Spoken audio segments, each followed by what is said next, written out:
Who thought when you came to the ABCA you'd be listening to an English guy? I do have a very extensive background in coaching, though.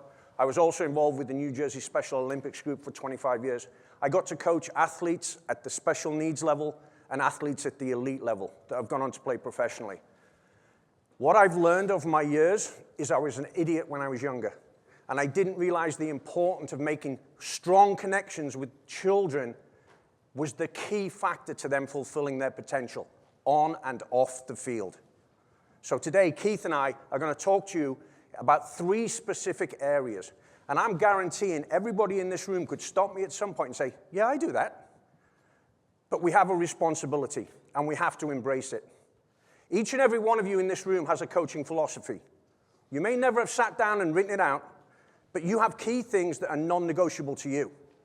Whether it's you must run through first base, you must clean the bench after games, whatever it might be, you have a coaching philosophy about how you want your players to behave as well as how you want them to play. But I'm going to challenge you all to turn your paradigm a little bit upside down.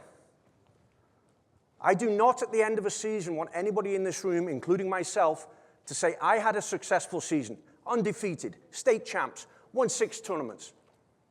I want everybody to say, I'm a successful coach because every single player that played for me wants to play again.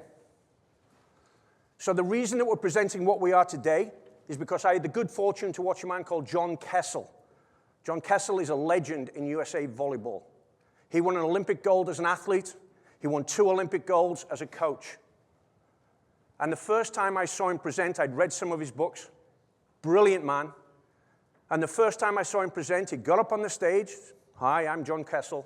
And he walked over to a sheet and he wrote down 10,126/31. And I've got to be honest, at that time I was like, wow, I'm somewhat disappointed. Why does he have to boast about his record? This man's a genius. He just stood for about 10 seconds. And then he said, I remember the name of every one of those 31 players. So his stat was not about his gold medals, not about his wins and losses.